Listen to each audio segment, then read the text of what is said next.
Hi friends, welcome to our channel. இன்னைக்கு நம்ம கல்யாண வீட்ல செய்யற சேனக்கிழங்கு வறுவல் ரொம்பவே டேஸ்டா சூப்பரா இருக்கும். இன்னைக்கு அதே ஸ்டைல்ல எப்படி செய்யலாம்னு இந்த வீடியோல பார்க்க போறோம். அதுக்கு முன்னாடி வீடியோ பார்க்குற फ्रेंड्स அனைவரும் இதுவரைக்கும் நம்ம சேனலை சப்ஸ்கிரைப் பண்ணாதவங்க ப்ளீஸ் மறக்காம சப்ஸ்கிரைப் பண்ணுங்க. இப்போ ஒரு கடாயில கொஞ்சமா தண்ணி ஊத்தி கொதிக்க வெச்சுக்கோங்க.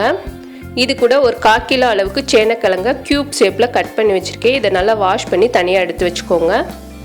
இப்போ கொதிக்கிற தண்ணியில ஒரு 1/4 டீஸ்பூன் மஞ்சள் தூள் சேர்த்துக்கலாம். இது கூட ஒரு சின்ன பீஸ் அளவுக்கு புளி சேர்த்துக்கோங்க. புளி எதுக்காக சேர்க்குறோம்னா ஒவ்வொரு கிழங்கு சேனக்கிழங்கு சாப்பிடும்போது நம்மளுக்கு நாக்கு அரிக்கும். அந்த அரிப்பெல்லாம் இல்லாமல் இருக்கிறதுக்கு புளி சேர்த்து வேக வச்சுக்கோங்க. இப்போ நல்லா கொதிச்சதுக்கப்புறமா நம்ம கட் பண்ணி வச்ச சேனக்கிழங்கு சேர்த்துக்கலாம். இப்போ சேனக்கிழங்கு சேர்த்ததுக்கப்புறமா இது கூட கொஞ்சமாக மட்டும் உப்பு சேர்த்துட்டு நல்லா வேக வச்சுக்கிற போகிறோம். இதை நல்லா மிக்ஸ் பண்ணிவிட்டு இதை மூடி போட்டு வேக வச்சுக்கலாம். இப்போ கொஞ்ச நேரம் வேகட்டும். அதுக்கப்புறம் நம்ம ஓப்பன் பண்ணி பார்க்கலாம். இப்போ பார்த்தீங்கன்னா சூப்பராக வெந்து வந்துருச்சு. நம்மளுக்கு நல்லா கலர்லாம் சேஞ்ச் ஆகி வந்திருக்கு. நம்ம கட் பண்ணோன்னா கட் ஆகணும், அந்த அளவுக்கு வேக வச்சு எடுத்துக்கோங்க. இப்போ கிழங்கு மட்டும் நம்ம தனியாக எடுத்து வச்சுக்கலாம். இப்போ தனியாக எடுத்து வச்சாச்சு.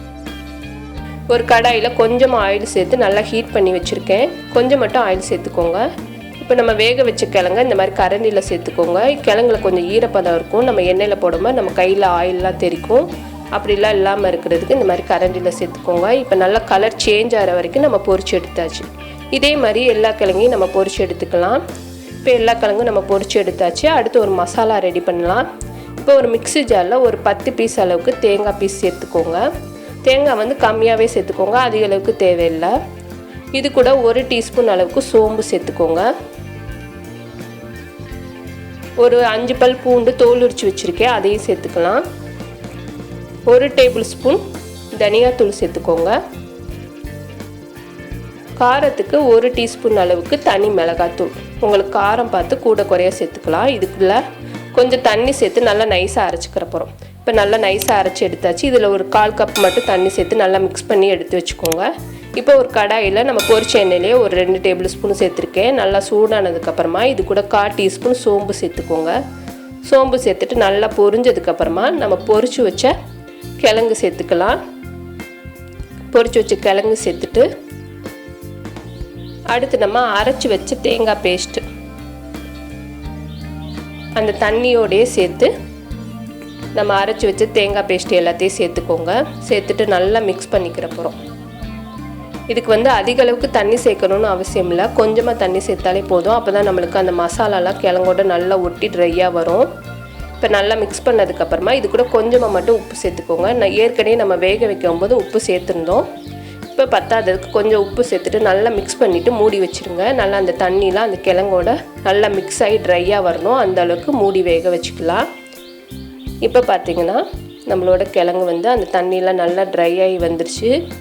இப்போ நல்லா மிக்ஸ் பண்ணிக்கோங்க.